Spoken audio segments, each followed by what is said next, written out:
as you go about your day-to-day and you meet people, you're supposed to be sharing. That's your selling point.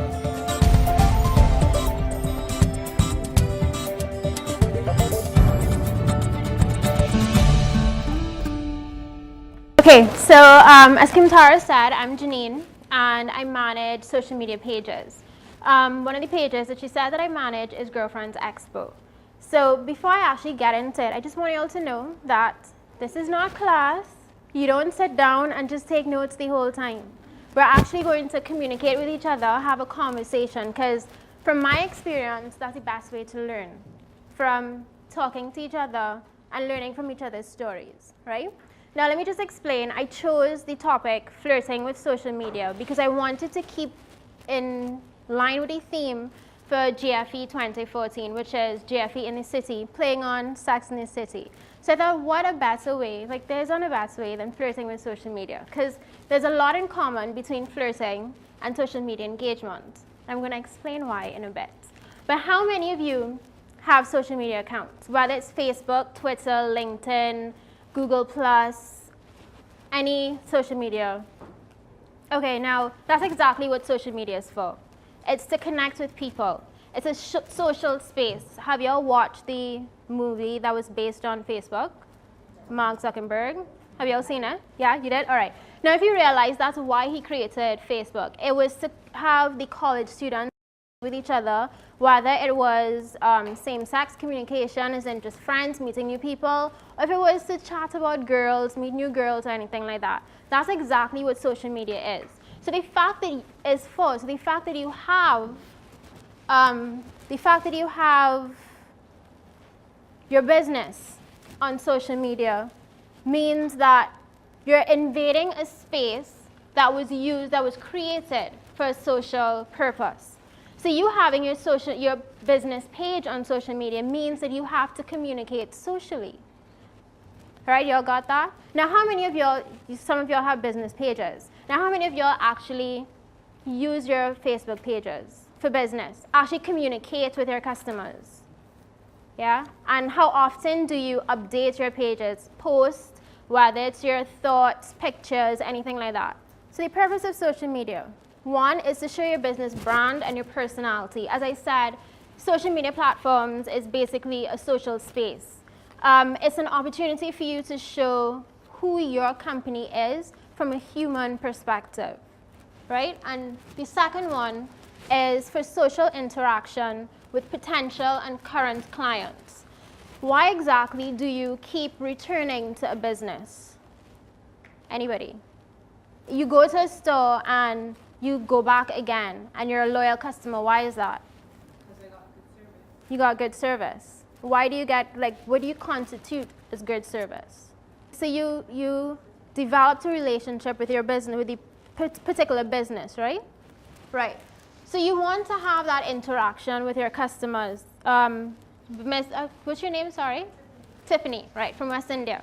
Now you're saying that you have to talk on your page constantly because these specials that are going on daily, because these specials that are going on, people write on your page, so you need to interact with them, let them know what's going on, right?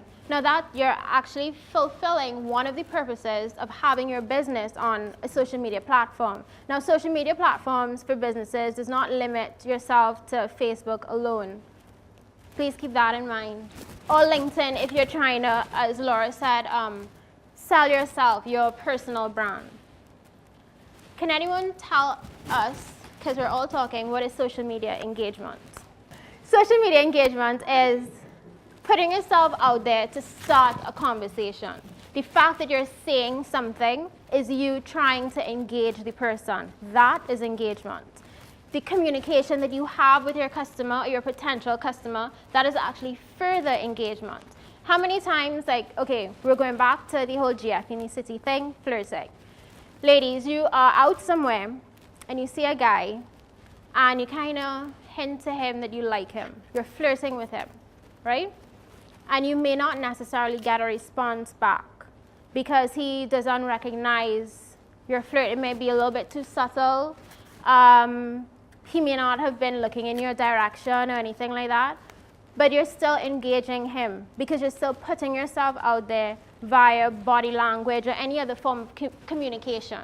So even though you post a picture or you post a tweet, you share a video, you're still engaging your client or your customer, whether or not they respond. But ideally, you would like them to give you some sort of feedback. Okay, now this is an example I took from the Girlfriends Expo page of engagement. And if you look at the picture, it is engaging, it asks a question. And if you look at the responses, I had to block out the names just in case anybody, yeah.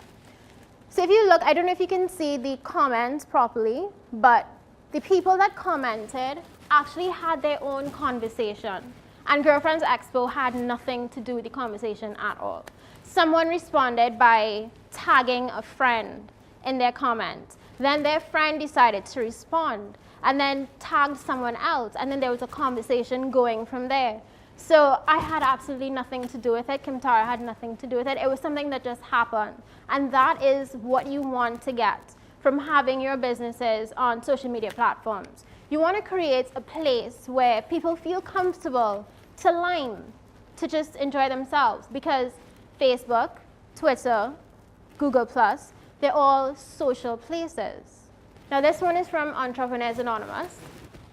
From the picture that was posted, it connects with the fans on the page. It connects with your clients, it connects with your customers. And that in turn then creates a conversation. It forces engagement. Someone then posted, I don't know if you can see properly, that they've been having problems from the post. It says, do not give up. The beginning is always the hardest. Someone posted that they've been having a hard time getting past the beginning stages. And that created a conversation. EA didn't necessarily have to jump in because someone else that's a fan of the page continued the conversation, responded to the person, and they had their own little conversation going on. And that's perfect. And that's exactly what you want on your page. Because it keeps the fans thinking about you as a person rather than you as a business. Do you understand where I'm coming from? Yeah?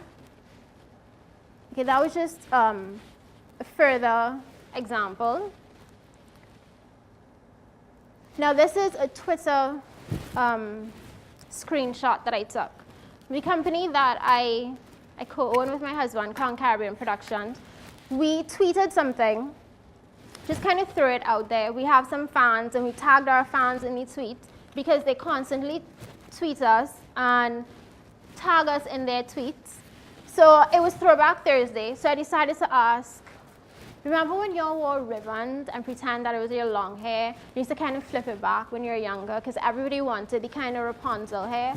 And that brought back a good response. People then started to talk about it. One person was like, I didn't have that problem because I had long hair, so I didn't need to wear the ribbons and so on. And you would not believe from that we got a lot more followers because we were able to engage people and touch them on a personal level as opposed to simply a business level.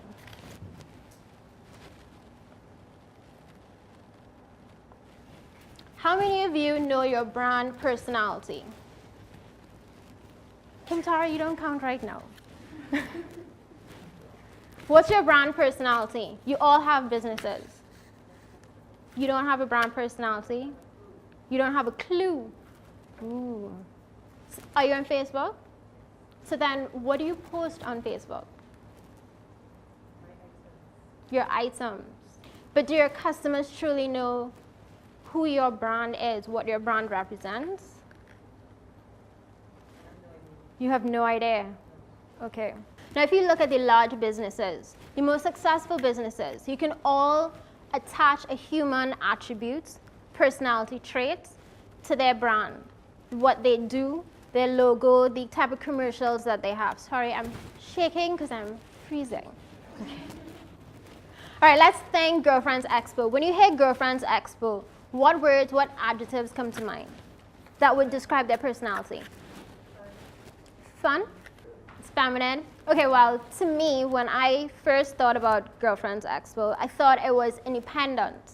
I would say it is also, I just had feminine. I would also say the word sophisticated. With the type of brands that they align themselves with and the type of things that they post on their page. When you think Coca-Cola, what do you think? So actually the brand personality that's attached to Coca-Cola is fun, family, loyalty. Because a lot of their commercials, you see, it's around that family unit, like with the polar bears. When you think of Red Bull, what do you think personality-wise? Stamina, energy. So from that, can you come up with your brand personality? Honestly, can you? What do you think your brand personality would be? Yes, you did. No idea. But it is. You just said you want it to be different. You want it to be different. Your part of your brand is being unique. Another part of your brand personality is being adaptable. You understand what I mean? So I found this picture and I thought it was perfect because this is exactly how customers think. Customers don't want to buy your product because necessarily of your brand. It's because of what your brand represents. So when, I don't know if you all know about this, but Akon had a concert, a performance in Trinidad a few years back, and he was very inappropriate with an underage girl. From that, he lost a lot of endorsement deals because what he did wasn't in alignment with his brand, with their brand personality. It wasn't the type of image they wanted to project. It's not who they are. So you have to keep in mind that your brand personality is what sells your business. Because people are buying who you are and not your logo, or not necessarily just your product. You can have an awful product, but if your personality is great, people are going to still come to you.